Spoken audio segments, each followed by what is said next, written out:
গত কয়েকদিন ধরে উদয়পুর সাউথ চন্দ্রপুরের বাবুল দেবনাথের ছেলে দেবাশন দেবনাথ অসুস্থ হয়ে পড়ায় তাকে উদয়পুর বনদুয়ার জওহর নবোদয় বিদ্যালয় থেকে বাড়ির লোকজন নিয়ে আসে চিকিৎসা করানোর জন্য। সে উদয়পুর বনদুয়ার জওহর নবোদয় বিদ্যালয় সপ্তম শ্রেণীর ছাত্র। ছেলেটির মা গত 2 দিন ধরে দেখতে পায় তার বাড়িতে বলের আকারে কিছু একটা পড়ে আছে বাড়ির উঠানে। মনে হয়েছে এটা একটা বল।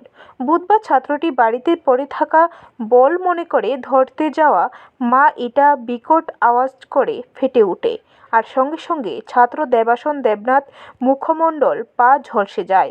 এলাকার লোকজন ছুটে এসে দেখতে পায় মাটিতে পড়ে রয়েছে ছাত্রটি। নিয়ে যাওয়া হয় গোমতী জেলা হাসপাতালে।